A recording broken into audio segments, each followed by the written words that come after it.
Juan Soto is a New York Yankee. Juan Soto is a New York Yankee. Juan Soto is a member of my, your, and everybody's, the Bronx's own New York Yankees. Incredible. The New York Yankees just traded for outfielder, three-time All-Star, two-time Silver Slugger, Juan Soto from the San Diego Padres in exchange for a package of pitchers and a catcher. Juan Soto is a New York Yankee.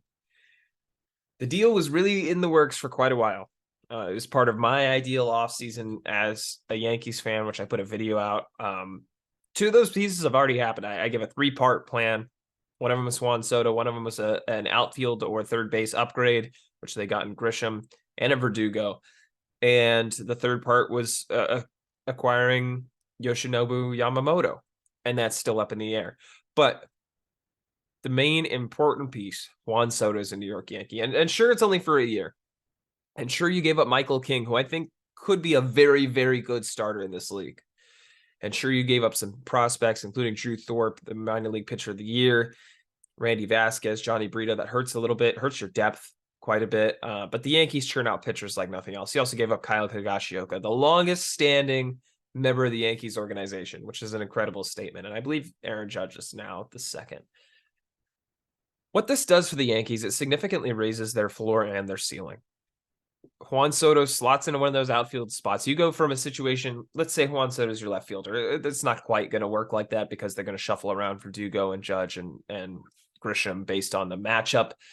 But if we assume Juan Soto is the left fielder, the Yankees went from the third worst left field situation last year, whether it was Jake Bowers or Isaiah Kiner-Falefa or Willie Calhoun or Billy McKinney or Oswaldo Cabrera, the third worst left field position in the majors in terms of wins above replacement, to the best in acquiring a top 5 hitter in the game.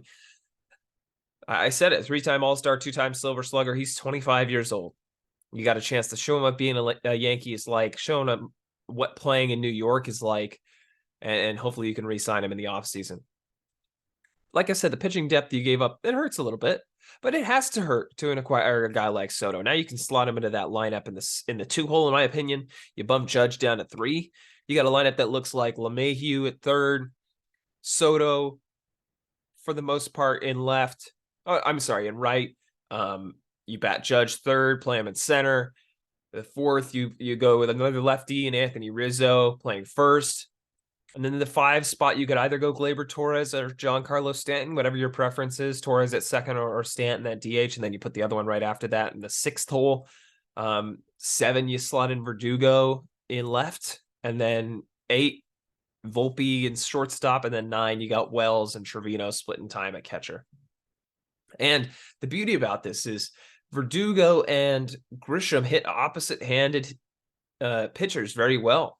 So you could have a really good platoon situation where you have Grisham play against righties, I believe it is, and he'll play center, Judge will play right, and then Soto will play left. And then when you're playing against left-handed pitchers, you have Verdugo and right. I'm sorry, Verdugo and left, Soto and right, Judge and center. I love the move. Love the move. Love the move. I didn't want to give up King, honestly. But you don't let Michael King stand in the way of Juan Soto. And the interesting storyline behind all of this is Michael King, really, really good season. One of the elite relievers in baseball over the first, 3 or 4 months. And then they turned him into a starter down the back half of the season. He was a very good starter in somewhat limited action. But Michael King had surgery, elbow surgery, at the end of the previous season, or maybe it was in the middle of the previous season, the season before last. And surgery went successful. He didn't end up needing Tommy John like was anticipated. And so he came back. He played very well for them. He pitched very well for them. And then they said, screw it. Let's see what he has as a starter down the stretch. And he was the main piece, along with Drew Thorpe, who was a top 5 prospect in the Yankee system. He was the main piece in a Juan Soto trade. A guy who was a throw-in a trade deal way back when, a guy who turned himself into a really good major league pitcher, a guy who they decided to try on the rotation for a couple months, just was turned into a top player in the game in Juan Soto. That's crazy. That's crazy. And now if you add Yoshinobu Yamamoto in this deal, that I think has a likelihood to happen at this point. I think the Yankees are the favorites. Yankees fans have to be stoked about 2024. This is the Yankees guy. They got him. This makes up, in my opinion, especially if they're able to retain Juan Soto long term, this makes up for whiffing on Bryce Harper several years ago. The Yankees traded for Giancarlo Stanton, decided they weren't in the market for a corner outfielder because they had 6 outfielders at the time, according to Brian Cashman. Those outfielders were Aaron Judge, Giancarlo Stanton, Aaron Hicks, Jacoby Ellsbury, Brett Gardner, and Clint Frazier. Clint Frazier's in the minor leagues. Brett Gardner's retired. Aaron Hicks is in Baltimore. Giancarlo Stanton's a DH. Brett Gardner's retired. I don't know if I already said him. Who did I miss? Was that everyone? And Aaron Judge is obviously Aaron Judge. So they didn't go after Bryce Harper. And Bryce Harper's living it up in Philly, making the World Series. Juan Soto's won a World Series. He's battle tested. If they're able to get him, extend him, I think he's a better fit than Bryce Harper ever was. And it's just an exciting move. It's a balls to the wall move. I don't know the last time the Yankees went out and traded for this level of star. It might have been Alex Rodriguez, honestly. It has to have been. Because the most recent big trade is probably Joey Gallo or Anthony Rizzo. And obviously Gallo faded, but he's a multi-time All-Star, I believe. At least a one-time All-Star. Who was a big recent acquisition via the trade? I mean, I know they had free agent acquisitions, obviously re-signing Aaron Judge, signing Garrett Cole, et cetera, et cetera. I guess Giancarlo Stanton would have been the last one. But Soto's a better player than Giancarlo Stanton ever was. And I mean, the last player they've acquired of his caliber is Alex Rodriguez, in my opinion.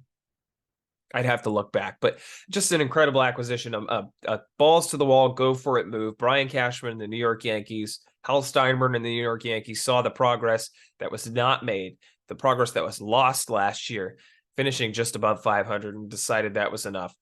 And let's see if they can complete the offseason with a couple of pitcher acquisitions and namely Yoshinobu Yamamoto. There hasn't been a free agent that I'm most excited to see potentially come to the Yankees since Garrett Cole was signed by them in 2020. A year to the date that the Yankees saw the tweet from John Heyman, MLB reporter for the New York Post, that said Arson Judge was headed to the Giants. A year to the date later, the New York Yankees official Twitter account tweeted out, Juan Soto appears headed to the Yankees. Incredible storyline. Let me know what you think of the Juan Soto acquisition for the Yankees. Was it a good move? Did they give up too much? Where do you see the Yankees finishing? Let me know what you think in the comments below. Appreciate you watching this episode of Quick Thoughts, whatever the series is called. Leave a like, hit subscribe. Thanks for watching. Peace out.